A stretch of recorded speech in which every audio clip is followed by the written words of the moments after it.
Por la señal de la Santa Cruz de nuestros enemigos, líbranos, Señor Dios nuestro, en el nombre del Padre, y del Hijo, y del Espíritu Santo. Amén. Señor mío y Dios mío, creo firmemente que estás aquí, que me ves, que me oyes. Te adoro con profunda reverencia, te pido perdón de mis pecados y gracia para hacer con fruto este rato de oración. Madre mía Inmaculada, San José, mi Padre y Señor, Ángel de mi guarda, intercedan por mí. San Lucas nos cuenta en su capítulo 18 una de las parábolas, en concreto la del fariseo y el publicano.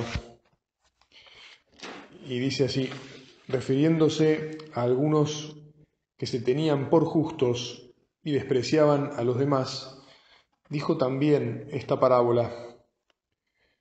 Dos hombres subieron al templo para orar. Uno era fariseo y el otro publicano. El fariseo, de pie, oraba en voz baja: Dios mío, te doy gracias porque no soy como los demás hombres, que son ladrones, injustos y adúlteros, ni tampoco como ese publicano. Ayuno 2 veces por semana y pago la 10ª parte de todas mis entradas. No sigo porque en realidad lo que me interesa es contarte quiénes eran estos fariseos, sujetos que se tenían por justos. Los fariseos surgieron durante el destierro en Babilonia y fueron en principio un grupo de personas que no eran de la tribu de Leví, es decir, no eran sacerdotes. Acordate que los sacerdotes eran hereditarios en el pueblo de Israel, pertenecientes a la tribu de Leví. Estos simplemente eran judíos, querían amar a Dios, querían cumplir con la ley, que de alguna manera conectaron con la idea de que el destierro a Babilonia había sido a consecuencia de que se habían alejado de Dios, y por lo tanto fueron un grupo de gente que empezaron a proponer volver a la religiosidad auténtica propia del pueblo de Israel. Que incluso, podemos decir que de alguna manera no es que lo consiguieron por ellos, pero el Señor finalmente, ¿te acordás? Actuando de un modo bastante poco razonable en el rey persa, permitió que el pueblo se fuera liberado y volviera a su tierra y volviera a construir el templo, etc. Y así los fariseos, incluso en ese regreso, ¿no? Porque pasaron años para volver a instalarse, para volver a construir el templo, para volver a reorganizar todas las instituciones del pueblo, etc., fueron muy estimados los fariseos. Eran como un grupo laico, fervoroso, que ayudaba al resto del pueblo a mantenerse fiel y a ser fiel a Dios.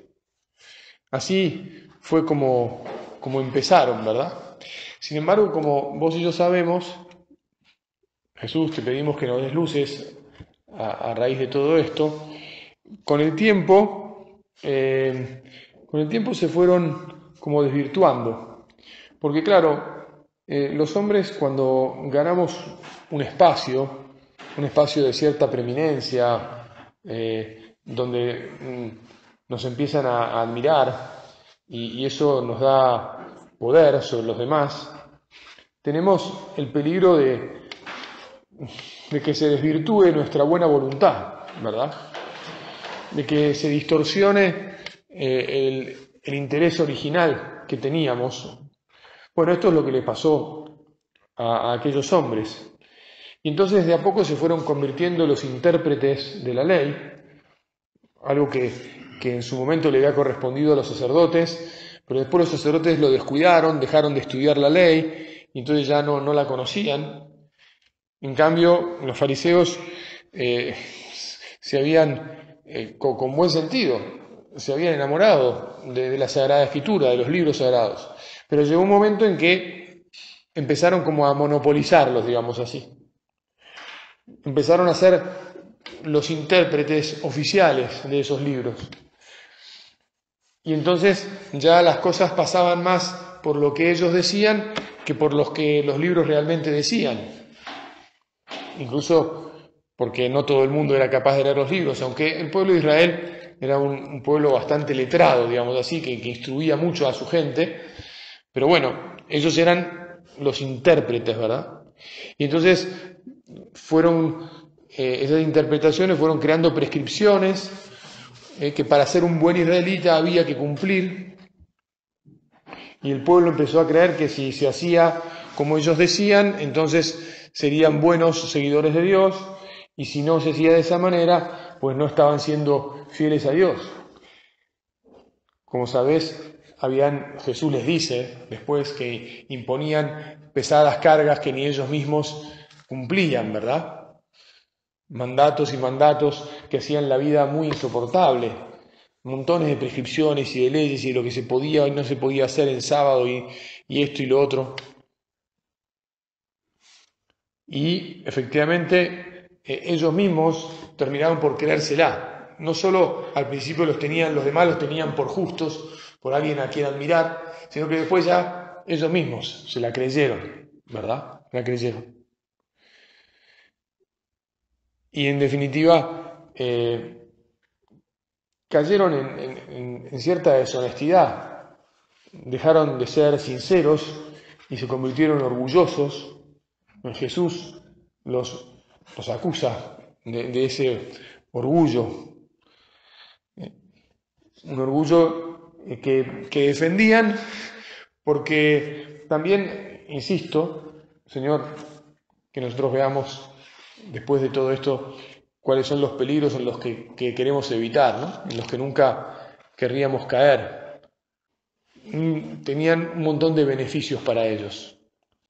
Bueno, esta institución que fue creándose con los tiempos también es algo propio de la naturaleza humana. Esta institución del pueblo israelí es algo propio de la naturaleza humana. O sea, en todo el ser humano, por ser justamente un hombre social, un ser social, perdón, un hombre social, no, un ser social, los animales no crean instituciones.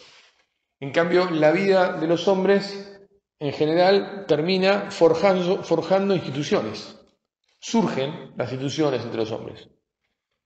Por eso es que hay estados, por eso es que hay, bueno, la primera y todas más básica de las instituciones es la familia, una institución natural, la unión de un hombre con una mujer, con unos hijos, pero que después, digamos, naturalmente se agranda y se alarga a los hermanos, a los nietos, ¿no? Y así nos damos cuenta que es razonable que haya instituciones.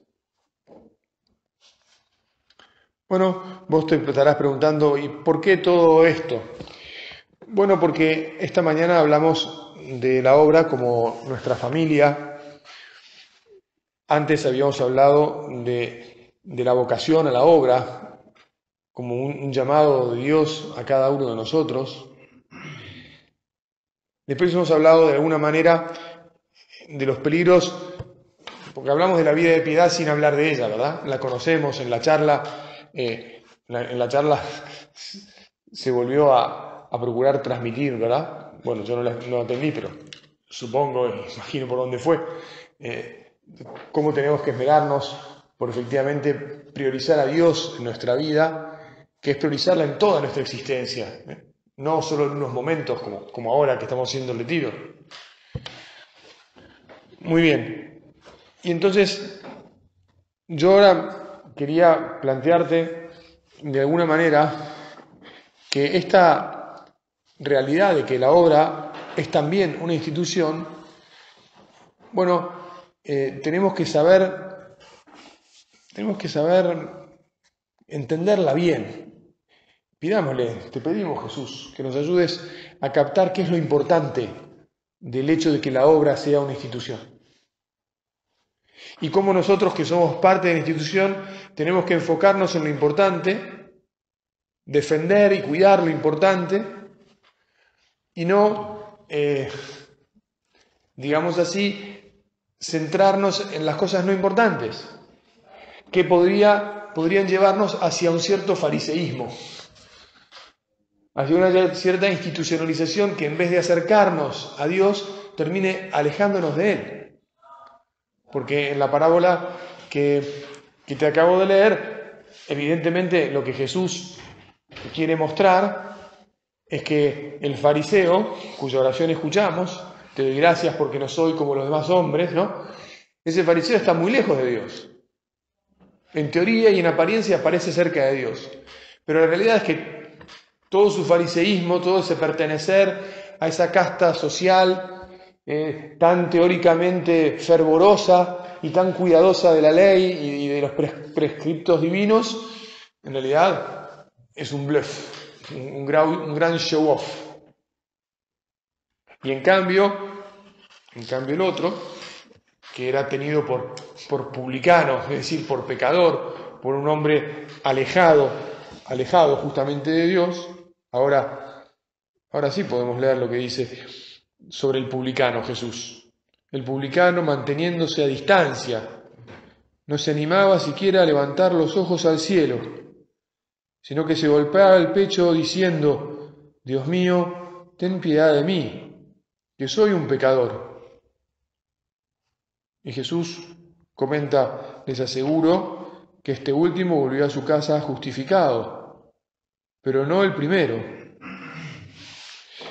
Y da la razón, porque todo el que se ensalza será humillado, y el que se humilla será ensalzado. Vamos a decirlo así, como petición: Señor, que el hecho de que nos hayas llamado a la obra, que el hecho de que seamos parte de esta familia sobrenatural, que el hecho de que nos esmeremos por tener una vida de piedad en la que vos realmente ocupes el centro de nuestra existencia, que todo esto de ninguna manera nos aleje de vos, porque a los fariseos les pasó y no queremos que nos pase lo que a ellos. No queremos caer en ese triste papel, en el triste papel de los fariseos, que de postre son los que se llevan las invectivas más tremendas de Jesús. Las críticas más fuertes que hace Jesús se las hace a los fariseos. No se las hace ni a las prostitutas ni a los publicanos, al contrario. De ellos dice que van a llegar antes al reino de Dios. Dice que para ellos ha llegado, para ellos ha venido. Señor, que nosotros siempre nos veamos necesitados de conversión. Ya decíamos también esta mañana, ¿no? Citando al cardenal Newman, ¿no? La vida es cambio y el perfecto es el que cambia muchas veces. El que cambia porque se convierte, ¿no? Porque vuelve una y otra vez al Señor. Porque descubre que hay cosas que mejorar. Ayúdame, Señor. Dame, Señor, la humildad. Que nunca me la crea, que nunca crea que soy nada yo y que nunca pensemos. Nuestro Padre nos hablaba mucho, no solo de la humildad personal, sino también de la humildad colectiva. La única gloria del Opus Dei es vivir sin gloria humana, decía, con esas frases muy pedagógicas, ¿no? Muy cerradas, muy, como se dice, muy redondas, en las que nos daba a entender, wow, sí. Por eso quería, antes para seguir con esta meditación, no antes de seguir porque ya llegamos a la mitad de la meditación, después me paso, quería leerte unas cosas que nos escribió don Álvaro cuando se cumplieron 50 años de la obra. Fíjate que ahora estamos caminando hacia los 100 años, ¿no? Dentro de 8 años, estamos en el año 20. En el año 28 se van a cumplir 100 años de la fundación del Opus Dei. Si Dios quiere, un poquito más viejos, puede ser que alguno no esté, alguno de nosotros no esté, porque cualquiera puede marchar, pero en principio, si Dios quiere, un poquito más viejos estaremos todos. Cuando la obra cumplió 50 años, don Álvaro escribió una carta, hacía poco más de 3 años que había fallecido nuestro padre, y allí decía lo siguiente: pensando en vosotros y en todos, me emociona reproducir otro texto entrañable de nuestro fundador, unos párrafos tomados de aquel documento que escribió en 1934 para poner de manifiesto el carácter sobrenatural de nuestra obra. El carácter sobrenatural. La obra es sobrenatural, no es una institución humana. También es una institución humana. Las iniciativas divinas terminan siendo instituciones humanas. A ver, Jesús reunió a unos discípulos, les transmitió unas enseñanzas, los educó y convivió con ellos, hizo milagros para ellos, les entregó los sacramentos, les dijo quién era Él, quién era el Padre, que les enviaría el Espíritu Santo. Todo eso, que es vida, no es ni más ni menos que la formación de una nueva institución que es el nuevo pueblo de Dios, la Iglesia. Es vida, es la vida de los que creen en Él, pero termina siendo también una institución, la Iglesia.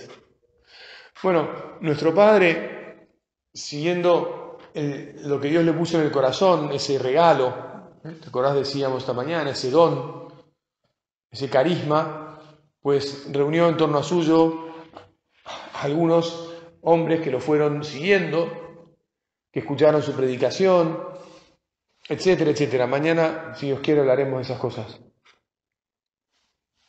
Y eso que es la obra, también terminó siendo una institución.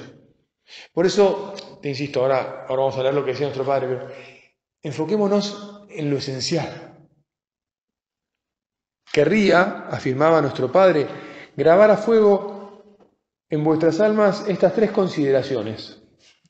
La obra de Dios viene a cumplir la voluntad de Dios. Por tanto, tened una profunda convicción de que el cielo está empeñado en que se realice. La obra no es una institución humana. También termina siendo una institución humana. Perdón que parezca yo medio tonto, ¿no? Al insistir en un ir para atrás y para adelante. También termina siendo una prelatura, ¿verdad? Con un derecho, dentro del derecho de la Iglesia, y un prelado, que es el padre, pero que es un prelado, que tiene un poder de jurisdicción, etcétera, etcétera, y un montón de cosas. Pero sobre todo, viene a cumplir la voluntad de Dios. Segundo, cuando Dios nuestro Señor proyecta alguna obra en favor de los hombres, piensa primero en las personas que ha de utilizar como instrumentos y les comunica las gracias convenientes. Y aquí estamos todos, vos y yo, todos en el Opus Dei, los que estamos aquí y los que están en el otro punta de esta tierra, en las antípodas, en Japón, del primero al último. Hemos sido pensados por Dios para cumplir con esta misión, para ser Opus Dei y hacer el Opus Dei, para colaborar en la Iglesia, en el difundir, en el desparramar por todo el mundo, que el Señor quiere que nos encontremos con Él allí donde estamos. Y por último, tercero, esa convicción sobrenatural de la divinidad de la empresa acabará por daros un entusiasmo y un amor tan intenso por la obra que os sentiréis dichosísimos, sacrificándoos para que se realice. Nosotros estamos dispuestos, Jesús, te lo decimos de vuelta desde lo más hondo de nuestro corazón, a sacrificarnos, a estar enfocados todos los días, cada día, en hacer la obra, en ser obra tuya en el mundo, en difundir tu amor ahí en los caminos polvorientos, me atrevo a decir, de este mundo, aunque sean de cemento, digamos, ¿no? Los polvorientos porque siempre hay polvo en los caminos y porque siempre tendremos que limpiarnos, tendremos que descansar, tendremos que reubicarnos, ¿no? Tendremos que recalcular el camino y tomados de tu mano seguiremos adelante tratando de esparcir la semilla que vos has puesto en nuestros corazones, Señor.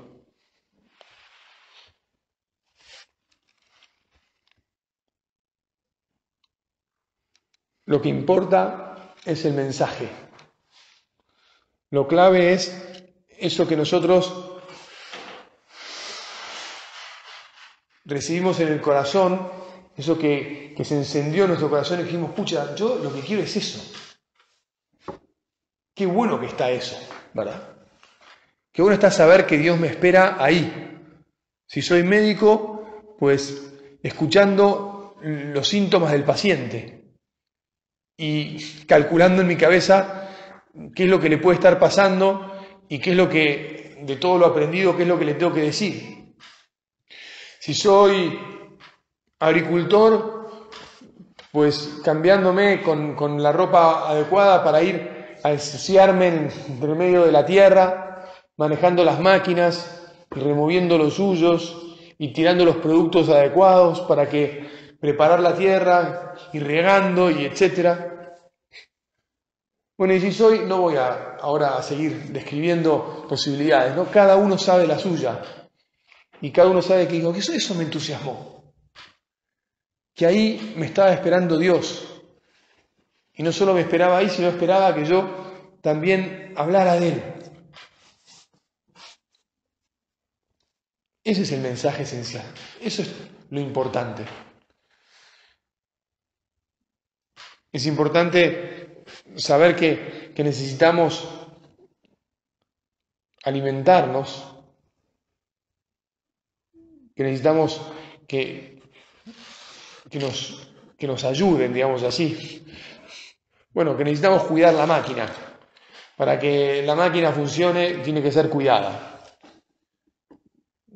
No hay auto que dure si no se... Bueno, no hay auto que pueda andar, sino por lo menos si no se le pone nafta, si no se le pone aire en las gomas y aceite en el motor. O sea, controles básicos, mínimos. Y después cada tanto una entrada como esta, una entrada en el service anual, al margen de que hay otros service interesantes mes a mes. Bueno, lo que decía nuestro padre que era la obra también, ¿no? Fíjate que nuestro padre a la hora de hablar de la obra como función, como institución que tenía ya más, decía que era una estación de servicio. Un lugar donde íbamos a repostar nuestras necesidades más esenciales y seguir. Es decir, algo muy dinámico, algo de entro y salgo. Hago hincapié en esto, o te hablo de esto, porque corremos el riesgo, a veces, de confiar demasiado en lo institucional. O incluso corremos el riesgo, al revés, de desconfiar demasiado de lo institucional. Esta mañana mencionamos, cuando hablamos de la vocación y cuando hablamos de que éramos una familia, hablamos de las sombras, ¿no? Y hablamos de las piedras en el zapato. Y efectivamente, esas cosas que sabemos que suceden, con todos los aspectos buenos que puede tener pertenecer a una institución, cuando la institución muestra su mejor costado y anda bien, también puede suceder que uno diga, bueno, pará, acá la institución está fallando en algo, esto no me gusta, no me atrae, no me favorece. Y entonces, Señor, ¿dónde tenemos que tener siempre el foco? El foco tiene que estar puesto en vos y en el mensaje que vos nos transmitiste, que nos transmitió nuestro Padre de parte tuya. El foco tiene que estar puesto en la humildad, como decíamos antes, personal y colectiva.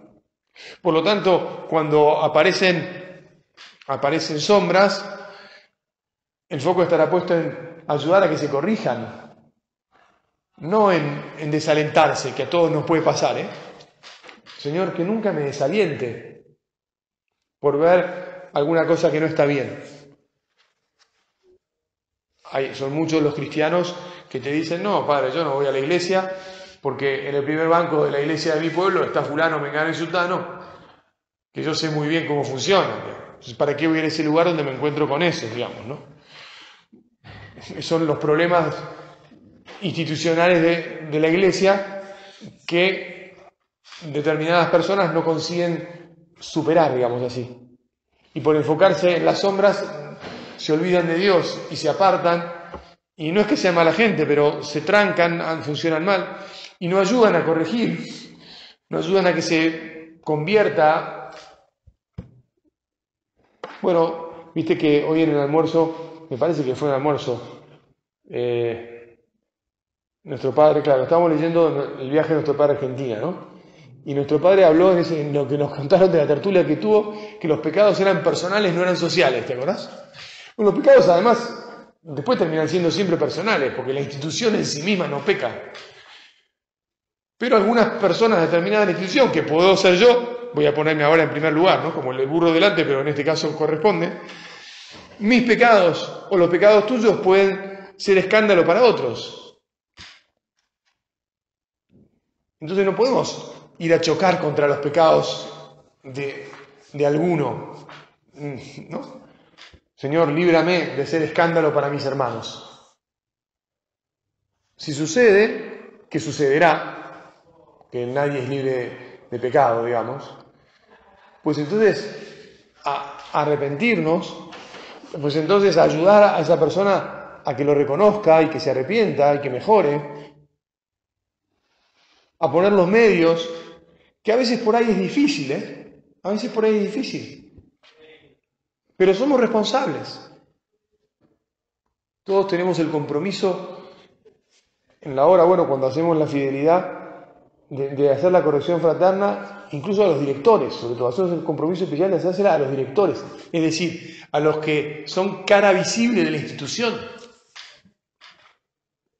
Fíjate si nuestro padre no tenía esto claro, digamos así, de que todos podíamos fallar y de que esto podía ser un problema. Como ya me va quedando nada de tiempo y además tenemos la misa a continuación, lo último que quería tocar es que, para colmo, aunque no hacen falta, la obra termina corporativamente promoviendo instituciones. Instituciones en favor de los hombres, instituciones de servicio social o de servicio educativo, que no son el núcleo del mensaje. El núcleo del mensaje es que vos y yo, ahí donde estemos, amemos a Dios. Se ha demostrado que ayuda mucho que haya algunas instituciones educativas o sociales, nunca que tengan que ver con otras cosas como lo lucrativo o lo que sea, sería absurdo, ¿no? Pero, ¿cuál es el problema de esas instituciones que en principio hacen mucho bien, ¿verdad? Y ayudan mucho a la labor y demás. El problema también es que a veces se convierten en demasiado grandes. Nosotros aquí estamos dentro de una institución demasiado grande, por decirlo así, porque esta casa está dentro del parque empresarial del campus universitario de la Universidad Austral, que termina siendo un monstruo de gente en la que hay un montón de circunstancias, de situaciones, etcétera, que no tienen nada que ver con el Opus Dei, pero que se pueden confundir perfectamente y es perfectamente razonable que a alguno se le confundan las cosas y nos podemos quedar embarrados en líos que no tienen nada que ver con nuestra vocación y con nuestra misión. Entonces tenemos que pedir mucho al Señor, que realmente seamos fieles a hacer la obra y a querer ser muy humildes, estar muy enfocados, a no confundirnos, y cuando haya oportunidades de confusión, a ir a buscar la manera de desbrozar las cosas y a ser fuertes. Muchas veces necesitamos ser fuertes para perseverar. Mirá, distingamos. Esto es por acá y esto es por allá. Esto no tiene nada que ver, porque sabes que, y bueno, ya lo sabemos todos, ¿no? Cuando las cosas nos afectan personalmente, el demonio se hace un picnic porque nos confunde bien rápido, ¿viste? Y uno mezcla todo. Claro, te lo digo por experiencia personal mía y experiencia personal como soy cura de escuchar un montón de gente, ¿verdad? Y vos te lo imaginás también, lo sabés, sos grande.